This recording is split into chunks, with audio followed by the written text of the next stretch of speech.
കാര്യം എൻ്റെയും കോംപ്രമൈസായി. അങ്ങനെയായിരുന്നു ഇതിന് ശേഷമുള്ളൊരു ഫോട്ടോ എടുത്തത്. അപ്പോൾ ആ ഫോട്ടോ എൻ്റെ കയ്യിലുണ്ടെന്നുണ്ടെങ്കിൽ ഞാൻ അവിടെ കൊടുത്തേക്കാം കേട്ടോ. അതെന്ന് വെച്ചാൽ നമ്മുടെ യൂണിഫോം ഉണ്ടല്ലോ അതിട്ടിട്ടുള്ളൊരു ഹാഫ് ഫോട്ടോ ആണ്. അപ്പം അതുണ്ടെങ്കിൽ അവിടെ ആഡ് ചെയ്യാം കേട്ടോ. അപ്പോൾ അതെടുത്തു. അതായിരുന്നു ഈ ഒരു ഇതിന് ശേഷം ചെയ്തിട്ടുള്ളത് കേട്ടോ. അങ്ങനെ പിന്നെ നമ്മുടെ ഈ ഒരു ഫോട്ടോ എടുക്കലൊക്കെ കഴിയുമ്പോൾ നമുക്ക് ഓൾറെഡി ട്രാക്ക് ഷൂട്ടൊക്കെ കിട്ടിയിട്ടുണ്ടല്ലോ. അപ്പോൾ പിന്നെ സീനിയേഴ്സ് എല്ലാവരും ഈ ഞങ്ങളുടെ ഈ ഒരു അസംബ്ലി ഹാൾ എന്ന് പറയും അവിടെ വിളിച്ചു വരുത്തിയിട്ട് ഗേൾസിന് മുടി കെട്ടണമല്ലോ. അപ്പോൾ UV പിന്ന് അതേപോലെ ഹെയർ നെറ്റ് അവിടെ പിക്ക് ആഡ് ചെയ്യാം. അപ്പോൾ അത് വാങ്ങണം അതൊക്കെ പറഞ്ഞു. പിന്നെ ഗ്രൂപ്പിൽ എങ്ങനെയാണ് മുടി കെട്ടുക അതേപോലെ ഷൂലേസ് എങ്ങനെയാണ് കെട്ടുക എന്നുള്ളതിൻ്റെ വീഡിയോ ഒക്കെ അയച്ചു തരാമെന്ന് പറഞ്ഞു. അങ്ങനെയാണ് അന്ന് വീട്ടിൽ ചെന്നപ്പോൾ ഷൂ നമ്മൾ നോർമലായി ഷൂ കെട്ടുന്ന പോലെയും കെട്ടും, പക്ഷേ അതിൽ കൂടാതെ ഒരു ടൈപ്പ് കെട്ടലുണ്ട്. അതെങ്ങനെയാണ് കെട്ടുക എന്നുള്ള വീഡിയോ അതേപോലെ മുടി 8 ഓഫ് വെയർ എങ്ങനെയാണ് കെട്ടുക എന്നുള്ളതിൻ്റെ വീഡിയോസൊക്കെ അയച്ചിരുന്നു. അങ്ങനെ പിന്നെ അതൊക്കെ അയച്ചു. പിറ്റേ ദിവസം മുതൽ നെക്സ്റ്റ് ഡേ നമുക്ക് വെച്ചാൽ ഇത് പറഞ്ഞു സാറ്റർഡേ സൺഡേ കഴിഞ്ഞ് തിങ്കളാഴ്ച മുതൽ നമുക്ക് പരേഡ് സ്റ്റാർട്ട് ചെയ്യും. അപ്പോൾ അന്ന് വരുമ്പോൾ ട്രാക്ക് ഷൂട്ട് ഷൂ ഇതേപോലെ കെട്ടിയിട്ട് മുടി ഇതേപോലെ 8 ഓഫ് വെയർ കെട്ടിയിട്ട് വരണം എന്ന് പറഞ്ഞു. അപ്പോൾ പിന്നെ എൻ്റെ ഉമ്മ അത് എങ്ങനെയാണ് കെട്ടുക എന്നൊക്കെ നോക്കിയിട്ട് അന്ന് ജസ്റ്റ് ഒന്ന് എൻ്റെ മുടി ഒന്ന് ട്രൈ ചെയ്ത് നോക്കിയപ്പോൾ വലിയ കുഴപ്പമൊന്നും ഉണ്ടായിരുന്നില്ല. UV പിന്ന് വെച്ച് ആക്കുമ്പോൾ ഒക്കെ അത് ഓക്കെ ആവുന്നുണ്ട്. പിന്നെ ഒരു ടൈപ്പ് മൊടയൽ എന്നിട്ട് എന്തോ ഒരു ടൈപ്പ് ഇങ്ങനെ കെട്ടലാണ്. എനിക്കിത് ഇപ്പോഴും നല്ലപോലെ കെട്ടാൻ അറിയില്ല കേട്ടോ. എൻ്റെ ഉമ്മ തന്നെയാണ് എനിക്ക് മുടി കെട്ടരുത്. അപ്പോൾ അതിൻ്റെ വീഡിയോസും കാര്യങ്ങളൊക്കെ ഗ്രൂപ്പിൽ അയച്ചിരുന്നു. അങ്ങനെ പിന്നെ അത് അങ്ങനെ നോക്കി. പിറ്റേ ദിവസം എന്ന് വെച്ചാൽ തിങ്കളാഴ്ച മുതൽ പരേഡ് സ്റ്റാർട്ട് ചെയ്തു. ഞങ്ങൾക്ക് വീക്ക്ലി 2 ദിവസമാണ്, മൺഡേ അതേപോലെ വെനസ്ഡേ ആണ് ഞങ്ങൾക്ക് പരേഡ് ഉള്ളത്. അങ്ങനെ മൺഡേ ഞങ്ങൾ പരേഡിന് പോയി. ഈ ഒരു ട്രാക്ക് ഷൂട്ട് ഷൂ അതേപോലെ മുടി അങ്ങനെ കെട്ടിയിട്ടാണ് പോയത്. അപ്പോൾ നമ്മൾ ഈ ഒരു NCCയിൽ ഫസ്റ്റ് എന്നുള്ള രീതിയിൽ നമ്മൾ ഈ ഒരു ട്രാക്ക് ഷൂട്ട് ഇട്ട് സ്കൂളിലേക്ക് പോവുകയാണ്. അപ്പോൾ നമ്മൾ ഈ ട്രാക്ക് ഷൂട്ട് ആയാലും യൂണിഫോം ആയാലും ഏതിട്ടാലും മുഖത്ത് ഒരു തരത്തിലുള്ള മേക്കപ്പോ കാര്യങ്ങളോ ഐലൈനറോ ലിപ്സ്റ്റിക്കോ ഒന്നും ഇടാൻ പാടില്ല. സൺസ്ക്രീമൊക്കെ ഓക്കെ, അതൊക്കെ ഓരോരുത്തരുടെ ഫേസിനനുസരിച്ച് ഇടാം. അപ്പോൾ എനിക്കത് വളരെ ഇമ്പോർട്ടൻ്റ് ആയിട്ടുള്ളൊരു കാര്യമാണ് കേട്ടോ. അപ്പോൾ അതൊക്കെ ഇടാം, പക്ഷേ അങ്ങനെ ഓവറായിട്ട് മേക്കപ്പ് കാര്യങ്ങളൊന്നും ചെയ്യാൻ പാടില്ല. അപ്പോൾ അങ്ങനെ നമ്മൾ മുടിയൊക്കെ കെട്ടിയിട്ടന്ന് സ്കൂളിൽ പോയി. അപ്പോൾ ടൈം വരുന്നത് 3 to 5 വരെയാണ് നമുക്ക് പരേഡിൻ്റെ ടൈം വരുന്നത്. വീക്ക്ലി 2 ദിവസമാണ്. അങ്ങനെ എന്നിട്ട് തന്നെ ഫസ്റ്റത്തെ പരേഡൊക്കെ നമുക്ക് സീനിയേഴ്സ് ആയിരുന്നു ഞങ്ങൾക്ക് ഓരോ സൗദാം വിഷം അങ്ങനത്തെ മെയിനായിട്ടുള്ളതൊക്കെ പറഞ്ഞിരുന്നത്. പിന്നീട് ഞങ്ങളുടെ ശ്രീറാം സീനിയർ സാബിർ സീനിയറൊക്കെ വന്നിട്ടാണ് പിന്നെ ഞങ്ങൾക്ക് കുറച്ച് കാര്യങ്ങളൊക്കെ പറഞ്ഞു തന്നത് കേട്ടോ. ഞങ്ങൾക്ക് കൂടുതലും പരേഡ് എടുത്തിട്ടുള്ളത് ശ്രീറാം സീനിയറാണ്. അപ്പോൾ ശ്രീറാം സീനിയറിൻ്റെ അനിയത്തി ഉണ്ട്, അത് എൻ്റെ ഒരു ഫ്രണ്ടാണ്, ഈ ഒരു NCCയിലുണ്ട്, അക്ഷയ എന്ന് പറയും. ഞങ്ങളെല്ലാ ഫ്രണ്ട്സാണ് കേട്ടോ. അപ്പോൾ ശ്രീറാം സീനിയറാണ് കൂടുതലും ഞങ്ങളുടെ ഈ ഒരു പരേഡിൽ ഞങ്ങൾക്ക് പഠിപ്പിച്ചു തന്നിട്ടുള്ളത്. പിന്നെ സാബിർ സീനിയർ കൂടുതലും ഈ ഒരു സീനിയേഴ്സിനാണ് കൂടുതൽ പഠിപ്പിച്ചിട്ടുള്ളത്. ഞങ്ങളെയും കുറച്ചൊക്കെ പഠിപ്പിച്ചിട്ടുണ്ട് കേട്ടോ. അങ്ങനെ പിന്നെ ഇവരാണ് കൂടുതലും ഞങ്ങൾക്ക് പരേഡിലെ ഫസ്റ്റത്തെ കുറേ കാര്യങ്ങളൊക്കെ പഠിപ്പിച്ചിരുന്നത്. പിന്നെ ഓരോ മലയാള സാബ്, പഞ്ചാബ് സാബ്, അങ്ങനെ ഓരോ സാബുമാർ വന്നിട്ട് ഞങ്ങളെ പഠിപ്പിച്ചു തുടങ്ങി. അപ്പോൾ സാബുമാരൊക്കെ വന്നപ്പോൾ ഞങ്ങൾക്ക് ആദ്യം ഭയങ്കര എങ്ങനെയാണെന്നൊന്നും അറിയില്ലായിരുന്നു. അപ്പോൾ സാബുമാർ വന്നു. പിന്നെ സീനിയേഴ്സ് ഉള്ളതുകൊണ്ട് തന്നെ അവർ നമുക്ക് ഇങ്ങനെ മനസ്സിലാവാത്തൊക്കെ പറഞ്ഞു തരുമായിരുന്നു. അങ്ങനെ പരേഡ് ഇങ്ങനെ പോയിക്കൊണ്ടിരുന്നു. പിന്നെ ഞാൻ പറഞ്ഞല്ലോ NCC ആയതുകൊണ്ട് തന്നെ വെയിലത്താണ്. അതിൻ്റേതായിട്ടുള്ള ബുദ്ധിമുട്ടുകളുണ്ടെങ്കിലും നമ്മളത് ഡിപ്പെൻഡ് ചെയ്യണം. വെയിലത്ത് നിന്നിട്ടാണ്. പിന്നെ കുറേയൊക്കെ കഴിയുമ്പോഴത്തേക്കും നമുക്ക് പണിഷ്മെൻറ്റ് കിട്ടും. ഓടലുണ്ടാവും, ചിലപ്പോൾ പുഷപ്പ് എടുക്കേണ്ടി വരും. അതുപോലെ നമുക്ക് ഈ ഒരു തവളച്ചട്ടം അങ്ങനത്തെ ടൈപ്പ് പണിഷ്മെൻറ്റൊക്കെ കുറേ കിട്ടിയിട്ടുണ്ട്. അപ്പോൾ അങ്ങനത്തെ പണിഷ്മെൻറ്റൊക്കെ വാങ്ങേണ്ടി വരും. ഇതൊക്കെ ഈ ഒരു NCCയിലുള്ള കാര്യങ്ങളാണ് കേട്ടോ.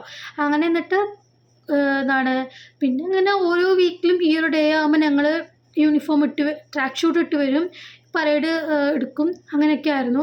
പരേഡിന് പോകുന്നതിന് മുന്നേ നിങ്ങൾ പറഞ്ഞല്ലോ NCC റൂമുണ്ട്, അവിടെ പോയിട്ട് പ്രസൻറ്റ് ഇടണം. അപ്പോൾ ഓരോ ഡേയിലുള്ള പ്രസൻറ്റ് അവിടെ ഇടണം കേട്ടോ. പ്രസൻറ്റ് കുറവായോരെ നമ്മൾ ഇതിൽ നിന്ന് ഔട്ടാക്കൽ അങ്ങനെയൊക്കെ ഉണ്ട്. അപ്പോൾ കറക്റ്റ് എന്നും വരണം. അപ്പോൾ അതുകൊണ്ട് തന്നെ നമ്മൾ ഓരോ ദിവസം പ്രസൻറ്റൊക്കെ ഇടും.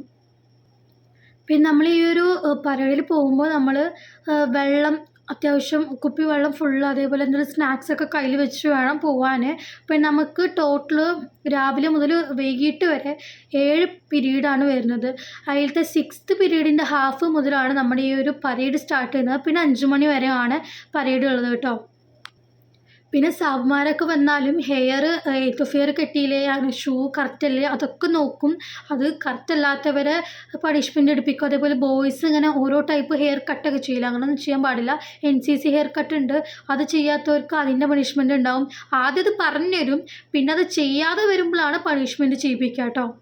പിന്നെ പരേഡ് സ്റ്റാർട്ട് ചെയ്യുമ്പോൾ ആദ്യം തന്നെ ഒരു വാമപ്പ് ഉണ്ടാവും, അതിന് ശേഷമാണ് പരേഡ് സ്റ്റാർട്ട് ചെയ്യുക. പിന്നെ നമ്മൾക്ക് ആദ്യം തന്നെ എല്ലാ കാര്യങ്ങളും പറഞ്ഞു തരും. നമ്മളത് ചെയ്യാതാവുമ്പോഴാണ് ഈ പണിഷ്മെൻറ്റ് എന്നുള്ളത് വരിക. ചെയ്യാതാവുമ്പോൾ വെച്ചാൽ എന്തെങ്കിലുമൊക്കെ ചെയ്ത് പോകും, അപ്പോൾ പിന്നെ നമുക്ക് പണിഷ്മെൻറ്റ് കിട്ടും.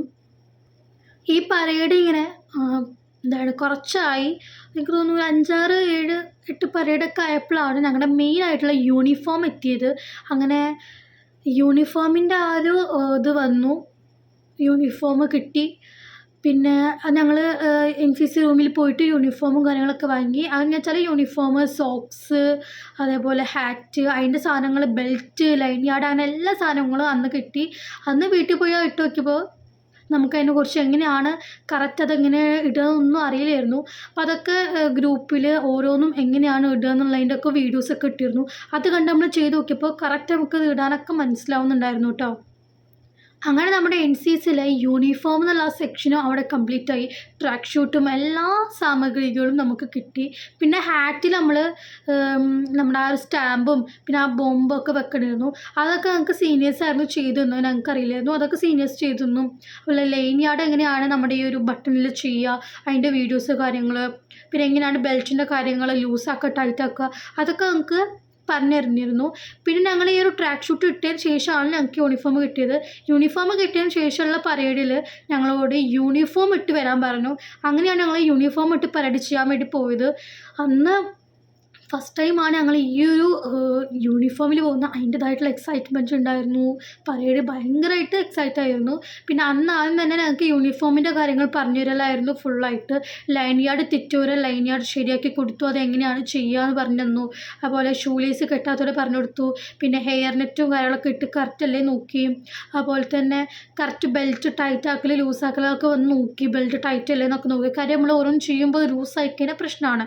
പിന്നെ അഥവാ ഇനി ലൂസായാൽ തന്നെ നമ്മളത് നമ്മൾ സാബിനോട് അല്ലെങ്കിൽ നമ്മുടെ സീനിയേഴ്സിനോട് പറഞ്ഞിട്ട് നമ്മൾ ഇതിൽ നിന്ന് ലെഫ്റ്റായി പോയിട്ട് അത് ശരിയാക്കി കയറണം. അങ്ങനത്തെ കാര്യങ്ങളൊക്കെ നമുക്ക് പഠിപ്പിച്ചു തന്നു. പിന്നെ വൈറ്റ് കർച്ചീഫ് കൊണ്ടുവരണം. നമുക്കിനിയിപ്പോൾ വേർപ്പും കാര്യങ്ങളൊക്കെ ഉണ്ടാകുമ്പോൾ തുടക്കാൻ വേണ്ടി വൈറ്റ് കർച്ചീഫ് ഇല്ലാത്തവർക്ക് അതിനായിട്ടുള്ള പണിഷ്മെൻറ്റ് കിട്ടി. അത് നമ്മൾ ആദ്യം നമ്മൾ പറഞ്ഞ് തന്നിട്ട് ചെയ്യാതെ വരുമ്പോഴാണ് പണിഷ്മെൻറ്റ് തരിക കേട്ടോ. അങ്ങനെ അതൊക്കെയായിരുന്നു പിന്നീടുള്ള പരേഡിലൊക്കെ ചെയ്തുകൊണ്ടിരുന്നത്. അങ്ങനെ പിന്നെ പരേഡുകൾ ഇങ്ങനെ തുടർന്നുകൊണ്ടിരുന്നു. ഞങ്ങൾ ആദ്യമൊക്കെ നമുക്ക് ആ ഒരു ടൈം എന്നുള്ളത് വളരെ ഒരു ബുദ്ധിമുട്ടായിരുന്നു. കാരണം വെച്ചാൽ ഇറങ്ങൽ ഭയങ്കര എക്സൈറ്റ്മെൻ്റ് ആയിരുന്നു. പിന്നീട് നമ്മളതിൽ ശീലിച്ചു പോയി. നമ്മൾ ആ ഒരു കറക്റ്റ് ടൈം ആകുമ്പോൾ ഇറങ്ങുന്നു, നമ്മളത് കറക്റ്റ് ചെയ്യുന്നു. ചിലപ്പോൾ എന്തെങ്കിലും തെറ്റിപ്പോയാൽ പണിഷ്മെൻറ്റ് കിട്ടുന്നു. പിന്നെ അതങ്ങനെ തുടർന്നു. അങ്ങനെ വീക്കിലി 2 ദിവസമായിട്ട് ഇങ്ങനെ പോയി. ചില വീക്കിലി വെനസ്ഡേ ചിലപ്പോൾ എടുക്കാൻ പറ്റില്ല എന്നുണ്ടെങ്കിൽ വ്യാഴാഴ്ച എടുക്കും, തിങ്കളാഴ്ച എടുക്കാൻ പറ്റില്ലെങ്കിൽ ചൊവ്വാഴ്ച, അങ്ങനെയൊക്കെ എടുത്തിട്ടൊക്കെ ഉണ്ട് കേട്ടോ. പിന്നെ നമ്മുടെ ഈ ഒരു യൂണിഫോമിൻ്റെ ടോട്ടൽ പ്രൈസ് 2500 റുപ്പീസാണ്.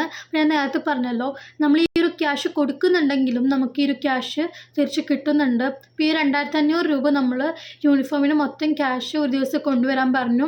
അപ്പോൾ എല്ലാവരും അത് കൊണ്ടുകൊടുത്തു. ചിലർ ഗൂഗിൾ പേ ചെയ്തു, ചിലർ ക്യാഷായി കൊടുത്തു. അങ്ങനെ ആ ഒരു ക്യാഷും ക്ലോസ് ചെയ്തു. പിന്നെ ഇതിന് ശേഷമാണ് പരേഡിൽ ഈ 5 മണി വരെ പരേഡ് കഴിഞ്ഞാൽ ഭയങ്കര ക്ഷീണവും കാര്യങ്ങളൊക്കെയാണ്. അപ്പോൾ ഈ വെള്ളം അതേപോലെ തന്നെ സ്നാക്സും കാര്യങ്ങളൊക്കെ ആയിട്ട് 500 രൂപ അത് കൊണ്ടുവരാൻ പറഞ്ഞു. അതും ഇതേപോലെ തന്നെ ഗൂഗിൾ പേ കാര്യങ്ങളോ അല്ലെങ്കിൽ ക്യാഷായിട്ട് കൊടുത്തു. അതൊക്കെ നമ്മൾ കൊടുത്തു. ആ കാര്യങ്ങളൊക്കെ നമ്മൾ ക്ലോസ് ചെയ്തിരുന്നു കേട്ടോ. അപ്പോൾ ഈ ഒരു ക്യാഷൊക്കെ നമ്മൾ കൊടുക്കുന്നുണ്ടെങ്കിലും അതൊക്കെ നമുക്ക് തിരിച്ച് കിട്ടും. അത് എപ്പോഴായാലും ഈ ഒരു ഇയറിൽ തന്നെ കിട്ടും എന്ന് പറഞ്ഞിരുന്നു കേട്ടോ. NCC ചേരുന്നതിൻ്റെ ഏറ്റവും വലിയ ബെനിഫിറ്റാണ് നമ്മൾ കൊടുക്കുന്ന ക്യാഷ് നമുക്ക് തിരിച്ച് കിട്ടുന്നുണ്ട്. നമ്മൾ 2500 ആണെങ്കിലും നമുക്ക് തിരിച്ച് 4000 രൂപ ആയിട്ട് ബാങ്കിലേക്ക് വരുന്നുണ്ട് കേട്ടോ. അപ്പോൾ അതിനാണ് നമ്മൾ ആദ്യം തന്നെ SBIയുടെ ബാങ്കിൻ്റെ ഒരു ഇതിൻ്റെ ഇടയ്ക്കാണ് നമ്മുടെ സ്കൂളിലെ കലോത്സവം, ശാസ്ത്രോത്സവം, അങ്ങനെ പ്രത്യേകമായിട്ടുള്ള ഡേകൾ വന്നത്. അന്നായിരുന്നു നമ്മൾ ഏറ്റവും കൂടുതൽ നമ്മുടെ ഈ ഒരു NCCയിലെ എഫേർട്ട് എടുക്കേണ്ടി വന്നത്. കാര്യം അന്ന് തലേ ദിവസം ടീച്ചർ ഗ്രൂപ്പിൽ അയച്ചു, നേരത്തെ വരണം ജൂനിയേഴ്സും സീനിയേഴ്സൊക്കെ. സീനിയേഴ്സ് ഞങ്ങളെക്കാൾ നേരത്തെ വരും. ഞങ്ങളോട് ഈ ഒരു ടൈമിൽ വരണം പറയുമ്പോൾ ഞങ്ങളെല്ലാവരും ആ ടൈമിൽ എത്തും. ഹാളിൽ ലൈനായി നിൽക്കും.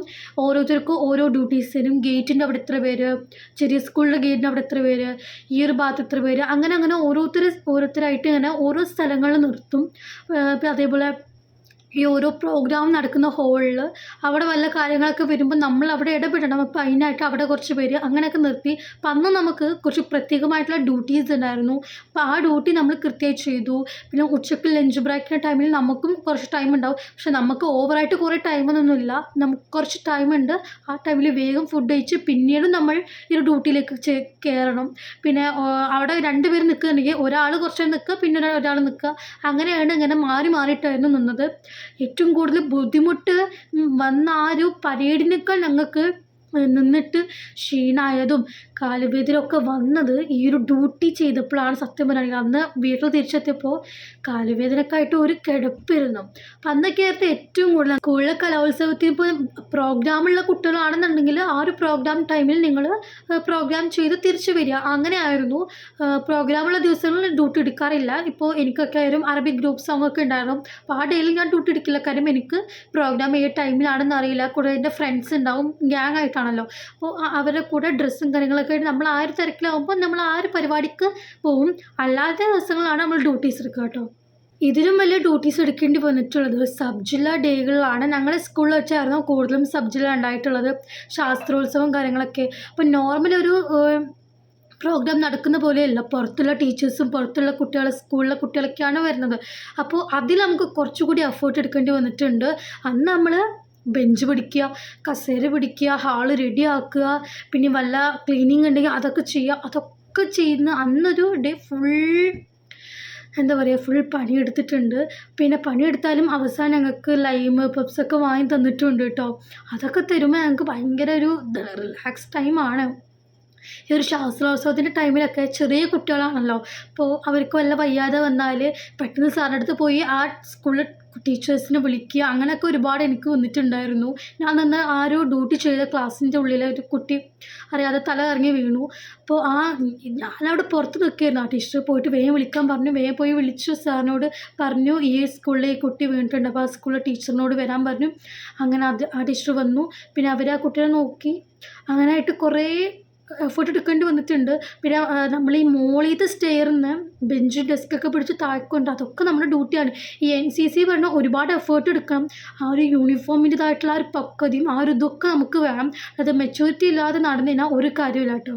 സ്കൂളിലെ സ്പെഷ്യലായിട്ടുള്ള ഡേയ്സ് എല്ലാം കഴിഞ്ഞു. ഇനിയും എനിക്ക് ഒരുപാട് പറയണമെന്നുണ്ട്. പക്ഷേ വീഡിയോ നല്ല രീതിയിൽ ലെങ്ത്ത് കൂടുന്നുള്ളതുകൊണ്ട് തന്നെ നമുക്ക് വളരെയധികം ബുദ്ധിമുട്ടുണ്ട്.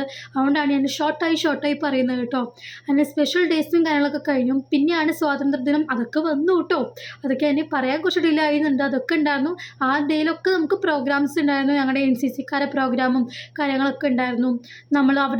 നമ്മൾ ഇത്രയും ദിവസങ്ങൾ കൊണ്ട് പരേഡിൽ പഠിച്ച കാര്യങ്ങളൊക്കെ അവിടെ ചെയ്തിരുന്നു. പിന്നെ റിപ്പബ്ലിക് ഡേയിലൊക്കെ നമ്മൾ പ്രോഗ്രാം നടത്തിയിരുന്നു.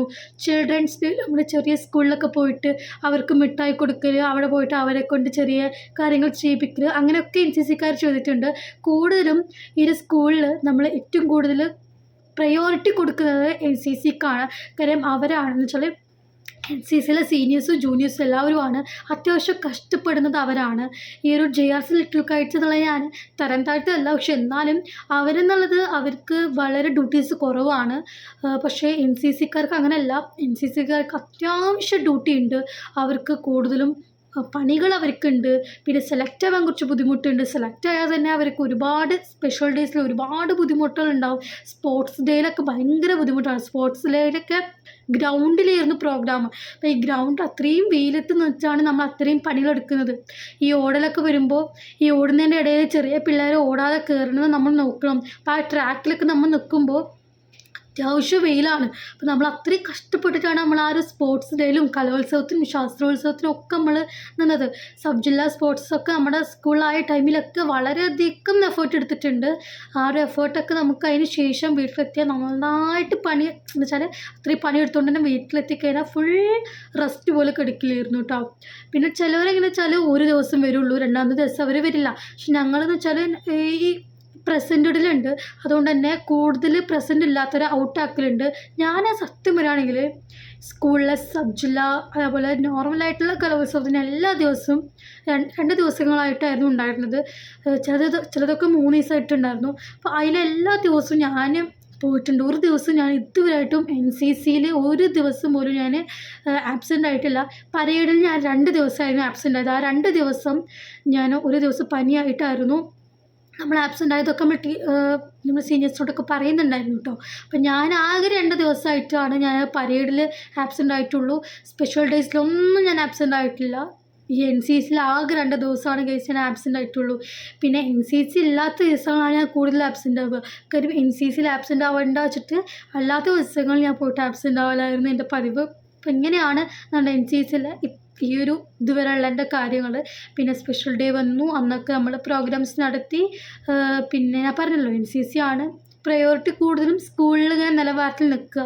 പിന്നെ സ്പെഷ്യൽ കലോത്സവം, ശാസ്ത്രോത്സവം, സബ്ജിലൊക്കെ വരുമ്പോൾ കൂടുതൽ എഫേർട്ട് എടുക്കൽ ഞങ്ങളായിരുന്നു.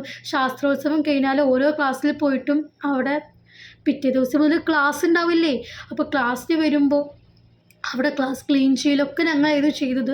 പിന്നെ കുറേയൊക്കെ ഞങ്ങൾ ക്ലീൻ ചെയ്തു. പിന്നെ ടീച്ചർ പറഞ്ഞു, നിങ്ങൾ ഇത്രയും ഡ്യൂട്ടി ചെയ്തിട്ടുണ്ട്, ഇനി നിങ്ങൾക്ക് ചെയ്താൽ നിങ്ങൾക്ക് വയ്യാതാവും. അതുകൊണ്ട് ഓരോ ക്ലാസ്സിലെ ലീഡേഴ്സും കുട്ടികളും വെച്ചിട്ട് ക്ലാസ് ക്ലീൻ ചെയ്യുന്നുള്ള ആ ഇത് വന്നു. പിന്നെ പിറ്റേ ദിവസം മോർണിംഗ് ഞങ്ങൾ പോയിട്ട് തന്നെയാണ് അവിടുത്തെ ബെഞ്ചും കാര്യങ്ങളൊക്കെ ശരിയാക്കി ഞങ്ങൾ തന്നെയാണ്, അല്ലാതെ വേറെ ആരും അല്ല.